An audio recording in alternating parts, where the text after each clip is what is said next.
For my math manipulative, I am using a deck of cards. And for one of my activities, the students are to create a numerical expression.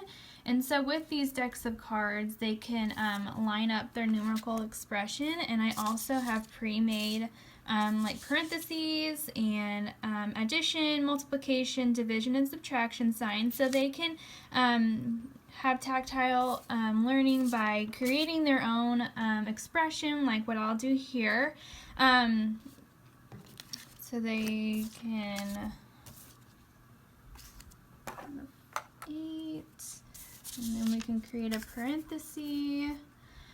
So there's part of the numerical expression that they can create, and then using the other decks of cards in the deck, they can continue. Let me move this over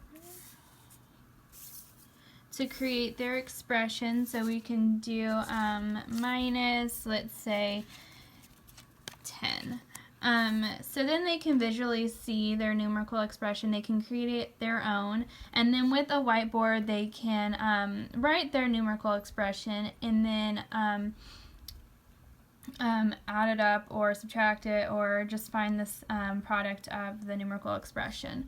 They could also, with other decks of cards, answer it without the whiteboard, so they could use their the decks of cards to answer the problem. They could put numbers together. Since like there's no 12, they could put 2 6s together. So there's multiple ways that you can use a deck of cards. Also for my activity, I have fractions, so they could use the decks of cards for fractions by just putting them on top of each other. If they want to know what the numerator and the denominator is, they could use different colors, so that can kind of represent what the numerator and what the denominator is. So those are some different ways that I would use a deck of cards for my math manipulative activity.